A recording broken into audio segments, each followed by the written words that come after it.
CHS Morning Show with Mr. Brenner and Mrs. Keating. Good morning, Trojans, and welcome to the morning show with Mr. Brenner and Mrs. Keating. We made it through our first full week back, and we are so excited about that. You guys did a great job. Good morning, Mr. Brenner. Good morning. We heard that many of you wanted to keep going with the morning show, even though we're mostly back in person. So we threw together a show this morning, and we're excited because next week we're going to have Mr. Williams as our guest on the morning show, who's going to share with us all sorts of interesting things.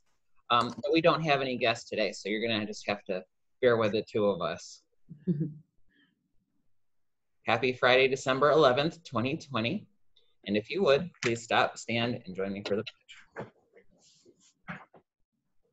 I pledge allegiance to the flag of the United States of America and to the republic for which it stands, one nation, under God, indivisible, with liberty and justice for all. Thank you.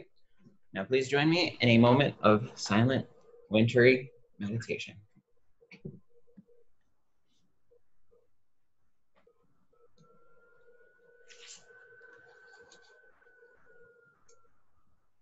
Thank you. All right. On to you, Mrs. Keating, for announcements. All right, we have a few different announcements this morning. We're going to continue our Spirit Weeks and our holiday cheer that we have going on, our 10 days of holiday cheer here at the junior senior high.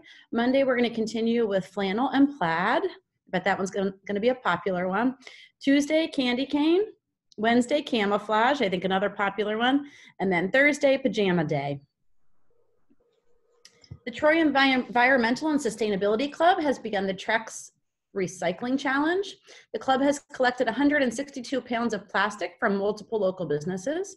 They'll be collecting plastics from the community and students once a month. That will be the second Saturday of every month. So Saturday, December 12th, which is tomorrow, from 8 to 9 a.m. They will be at the parking lot of Gate 2 at Alperon. With any questions, please contact Owen Williams. Oh, I feel like I'm missing something in there. I think there was a yearbook announcement. It's here somewhere. I missed it. I put it in. I typed it in. Oh, here we go. Seniors, the yearbook need the following from you. No later than December 18th. 1 senior portrait, 2 favorite photos with no filters. They could be a second senior picture, so a different pose. 1 baby photo, sports and activities you participate in, postgraduate plans. And you can email these to thsyearbook@troyareasd.org. We made that through that one, Mr. Brenner. I was lost for a second. All right. We're out of practice a little bit. We haven't been doing it every single day, so we're trying to get back in the swing of things. How about some news? Okay, several inmates at the Bradford County Correctional Facility are under quarantine due to exposure to a case of COVID-19. So if you've been spending any time there at the BCCF, you need to be aware of that. The Federal Trade Commission and 48 attorney generals filed a lawsuit this week against Facebook, citing Facebook has been buying its potential competitors up and creating an unfair monopoly. So Facebook is a really big part of our lives, and so are things like Instagram that is owned by Facebook. So I guess time will tell what that produces, but it's kind of, an interesting turn of events here in our society. Absolutely. This year, e-commerce has jumped 37% compared to last year. So if you're seeing delays in your packages and things that are getting shipped for Christmas, just please be aware that e-commerce is a little bit amplified. So it's kind of slowing things down with a UPS and mail and FedEx and all of those things. Although I heard that Santa got an upgrade to the sleigh, so hopefully that'll offset some of the postal service and UPS delays. Santa's always there to help. How about sports? All right, so the Rams beat the Patriots last night during Thursday Night Football, 24-3. The Patriots quarterback Cam Newton was pulled early in the fourth quarter, but Coach Bill Belichick is sticking by saying that he is going to continue to be their go-to quarterback. They're feeling the hurt after losing Tom Brady to the Buccaneers this year. The NBA tips off their preseason tonight. One of the big games on the slate would be the Clippers at the Lakers. Steelers' Vince Williams has been added to the COVID list, which is not great. More bad news for the defense. And they have a really hot Buffalo Bills team coming in on Sunday, so that's going to be a tough one. For the Big Ten, Michigan and Ohio State was originally scheduled for this weekend, and it was canceled to high positivity rates for the Michigan team. How about this number? They have close to 4 dozen players sidelined because of COVID in Michigan. Wow. So, I mean, spending a lot of time together, that's, spreads like wildfire. This is the first time since 1918 that the teams won't play. So that's like a really, really big rivalry in college football. So earlier in the week, they were discussing the championship or playoff implications that this may have with the conference games coming up. So Ohio State only played 5 games, and you have to play 6 games to qualify for a championship game at all. So the Big Ten actually changed their policy this week to allow for Ohio State to be able to play Northwestern for this year. So they'll play next Saturday in the Big Ten championship game. It's going to be interesting to see because there's always a lot of things that go into consideration when they start picking for the national championship tournament, and to see what kind of clout that they give, because Ohio State is currently 3rd in the nation right now. So depending on the turnout of the game on Saturday, or next Saturday rather, it's going to be interesting to see how people pick and if they're going to keep Ohio State in that spot with not playing the same amount of games, or if they're going to take into consideration that COVID happened and give them the opportunity. They're a talented team. So it's going to be interesting. I know the Penn State people don't want to hear that Ohio State's a talented team, but they are. So. You mentioned the Buffalo Bills, Mrs. Keating. I don't know if you know this, but I grew up near where the Buffalo Bills play. I grew up in Orchard Park, New York, and on game days I could actually hear the stadium from my house. Oh, that's so cool. Mr. Brenner, we should have been prepared for today. If I realized that you lived that close, we could have had you in your blue and me in my black and yellow today, and we could have had because they're play this weekend. It's going to be big. So Buffalo Bills are hot right now, and the Steelers are a little beat up. So are they playing in Buffalo? I think so. You know what? I'm not positive. I think so. That was always a big hassle, is because when they would have a game, it would just totally gridlock all the roads, and everyone would really struggle to, especially this time of year, everyone would be trying to do their Christmas shopping, and then the game was always right in between where you were and where you were trying to get, and it was always interesting to try to contend with that. They are in Buffalo, so very exciting. I can only imagine this time of year. That's got to be crazy. Yeah, crazy. All right, so in history. We have a lot of things that happened on this day in history over the last several years. Mm-hmm. So back in 1816, Indiana is admitted into the Union as the 19th state. That was very exciting. Mm-hmm. In 1863, Union gunboats Restless, Bloomer, and Caroline enter the St. Andrews Bay, Florida, and began a bombardment of both Confederate quarters and salt works. In 1882, we got a lot in the 1800s here. In 1882, a lot happening. a production of Gilbert and Sullivan's Loanthe at Boston's Bijou Theater. This may not be pronounced right, but I'm doing my best. Bijou Theater becomes the first performance in a theater lit by incandescent electric lights. Interesting fact, bijou is the French word for jewelry. Oh, okay. So I don't know if it has something to do with the lights or the... Maybe the chandeliers were ornate and looked kind of like jewels. It's a good guess. Might be right. In 1941, the United States declares war on Italy and Germany. In 1945, a Boeing B-29 Stratofortress shatters all records by crossing the United States in 5 hours and 27 minutes. That's fast. Like, that even sounds fast by today's standards. That was a propeller-driven plane. In 1951, Joe DiMaggio announces his retirement from the sport of baseball. In 1967, we have a lot of aircraft kind of this day in history things today. In 1967, the Concorde, a giant British-French venture and the world's first supersonic airliner, is unveiled in France. Toulouse. Yeah, were you there? I was in Toulouse, yeah. Beautiful place. Great. Cool. I was, yeah, okay. I meant back in 67 at the. Well, I was not there in 1967. No, more circa early 2000s, but. And then in 1972, Challenger, the lunar lander for Apollo 17, touches down on the moon's surface, the last time that men visit the moon. Right, good stuff there today, Mr. Brenner. How about, what's the weather look like today? The weather, well, it's going to be an exciting day. So I was a little taken aback because I saw what the high temperature was supposed to be today. And I usually do start my car 10 or 15 minutes before because, you know, my dad, it was a big thing. You never get into a cold car and drive it because it's just dangerous to do that. It's not good for your car.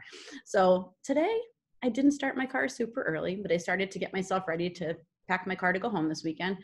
And I thought, oh my goodness, it was frosty and foggy everywhere. But today it's a very exciting high of 50 degrees today.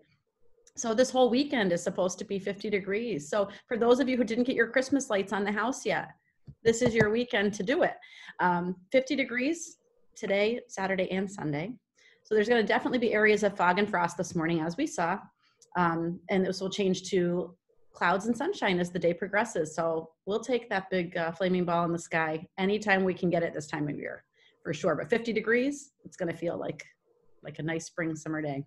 Absolutely. We'll pretend it's not winter for a while, maybe go on a hike or a bicycle ride or something like that. Right. A hike or something nice. And then tonight, it's only a low of 40 degrees, so we're not going to be freezing. And then it's going to mainly cloudy in areas of late fog. Let's hope that fog doesn't set in until I get myself off of Route 6, because that could be some really foggy, yucky areas driving home.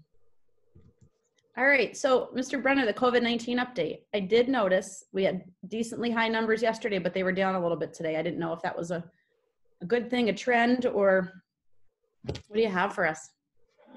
Yeah, so in the FDA, in a 17-4 vote with one abstention, a panel of advisors to the FDA recommended that the COVID-19 vaccine being developed by Pfizer and BioNTech be authorized for emergency use during the coronavirus pandemic. That's not like the final official authorization from the FDA, but it's a good and important step in the process. I thought it was interesting. They were talking about the reasons why some people abstained. The 4 people who didn't vote, and it was the shot in 16 to 17-year-olds. What they did say, normal size 16 and 17-year-olds is not as big of a deal. Pregnant women and people with severe allergies, because the first shots that they've been given in Great Britain, there were 2 doctors that had, and they're saying more like food allergies, people who would carry an EpiPen with them, may want to consult with their doctors first before, because there were some, so they're making them now wait for 15 minutes after getting the shot to make sure that there was no major things. So really, in the grand scheme of things, for how effective it is, you know, they are saying that those are small things, but those people should consult with their doctors and consider. So I thought that was interesting. It makes a lot of sense. You know, these things where if you do it on a small scale, you might not see any like big problems. When you do it to millions of people, you know, there's some of those smaller groups that it can really impact. So it's interesting how that plays out with big distributions. Of course, the big news is the governor's order that gyms are closing and school sports must shut down until January 4th at 8 a.m. There's no indoor gatherings over 10 people or outdoor gatherings over 50 people permitted, among other restrictions that we'll have here until after January 4th. It's a big announcement. Mrs. Keating and I actually sat down and watched the whole announcement yesterday coming from the governor, who was speaking from his home. You know, he was tested positive for COVID-19, but now recently has tested negative. So we watched the announcement because it had some particular relevance to school. So our extracurricular activities will be on hold until December 4th, when we're allowed to resume. January 4th, right? Oh yeah, thanks. Bradford County is now ranked 51 out of 67 for our COVID infection rate. Last week, when we last reported, we were 53. So we're still pretty close. It hasn't changed too much. 6.7 people out of every 10,000 in our county will test positive each day. That changed from 6. So it's up a little bit from last week in our reports. the worst county right now. So for reference, I said like we're 6.7 people out of every 10,000 test positive.